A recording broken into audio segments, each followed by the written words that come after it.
Hi, so today we're going to tackle one of Keats's masterpieces, Hyperion, and in particular we're looking at context relating to specifically Book 3 of Hyperion. So really what we're going to find out today is how do you solve a problem like context in Hyperion. So we've got Romanticism, the big context. We also should look at Keats's own biographical details in his life. We'll look a little bit about the political history of the time, and we'll finish up with a dip into Christian ideology, which I think is very relevant for this poem.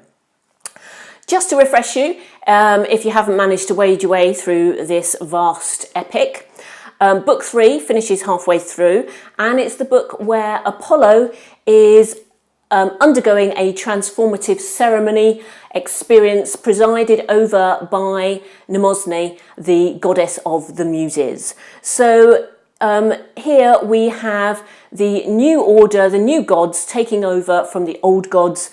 If you remember some of the names, Hyperion and Saturn, who are feeling a bit anxious, and certainly Saturn very, very sorry for himself.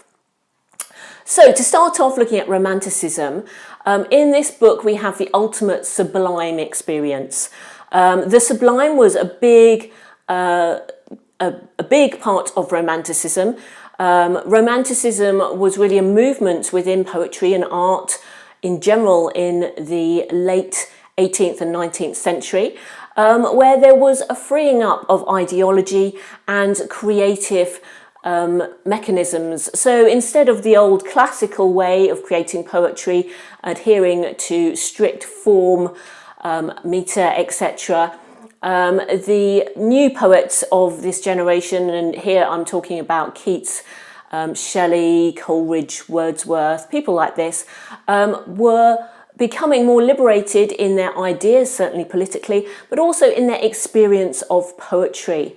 And they felt that poetry should come from the heart, the soul, and from nature.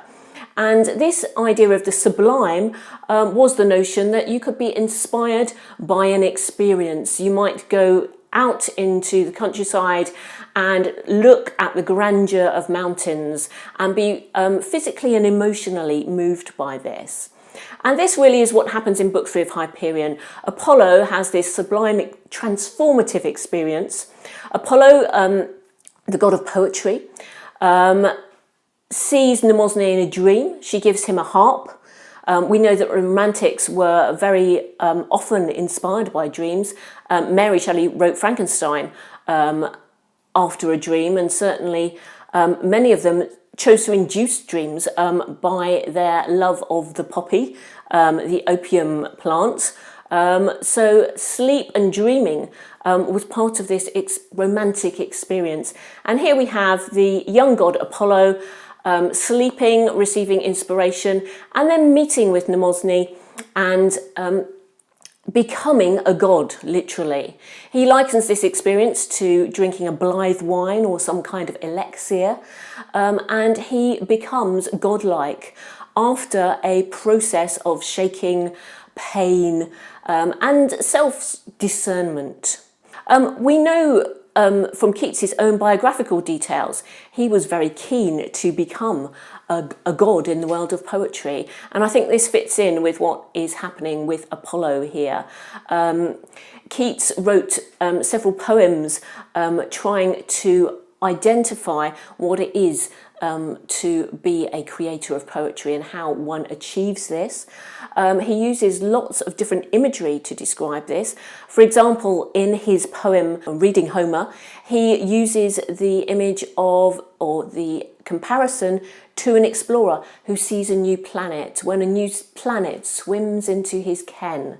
And he says that this is what it is like to experience wonderful poetry.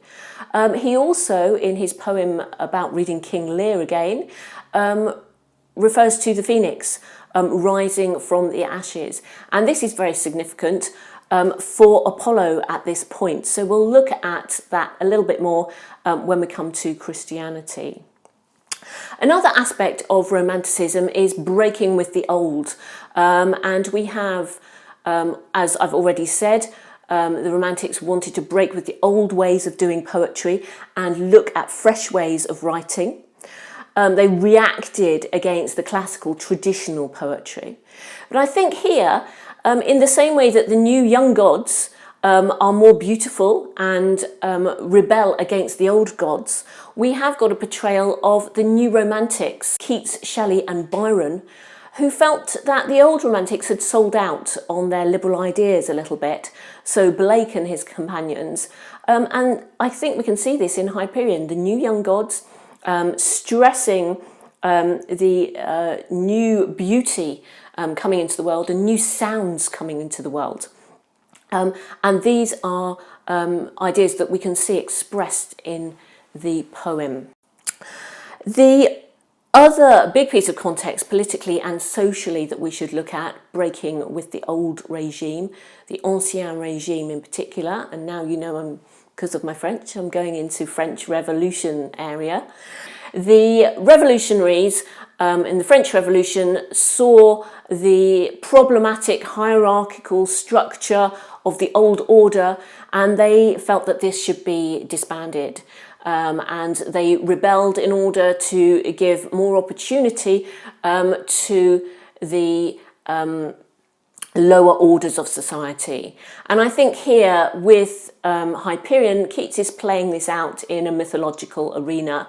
He looks at the Titans. They represent the old order, the fustiness, the oppressive atmosphere. And there was a lot of description in the first couple of books of Hyperion of the old gods being likened to stone or statues. There is no movement. When Apollo comes on the scene, we have movement, we have lush pastures, we have beauty and light. And this is very much, I think, a portrayal of Romanticism in general and the new art that was coming through the Romantic movement in music, the visual arts, and here, of course, in poetry. So Apollo represents everything that the revolutionaries of the French Revolution wanted. Liberty, fraternity and equality. It was a poetry that embraced these ideas. The last thing I wanted to touch on was Christianity. The context of the time would mean that most people knew a great deal about Christianity and had experienced it on a first-hand basis. I mentioned the Phoenix before. At the end of the book 3 of Hyperion, Apollo goes through a death-like experience. It's the line mentions dying into life. Mnemosyne is described as prophesying. She's like a prophet. And so there is Old Testament and New Testament imagery here mingled. The Christian ideology is that one dies in order to move to eternal life. And I think there is an undercurrent, even though the Romantics were not in favour of organised religion, there is certainly an undercurrent here of that process of dying to come out into eternal life and a better life and being like God.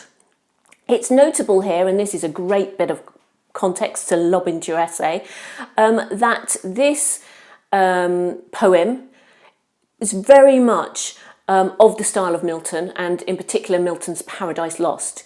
In fact, it's suggested by many critics that Keats cut off the poem because it was a little too Miltonic. In that story, that great story, Paradise Lost, Adam and Eve try to become more like God. They fail, they're booted out of the Garden of Eden.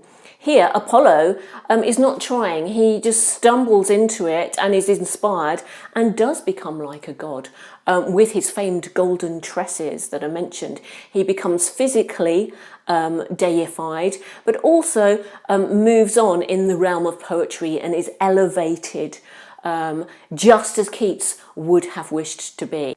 So that's how we solve the problem of Hyperion. And don't forget to like Maria.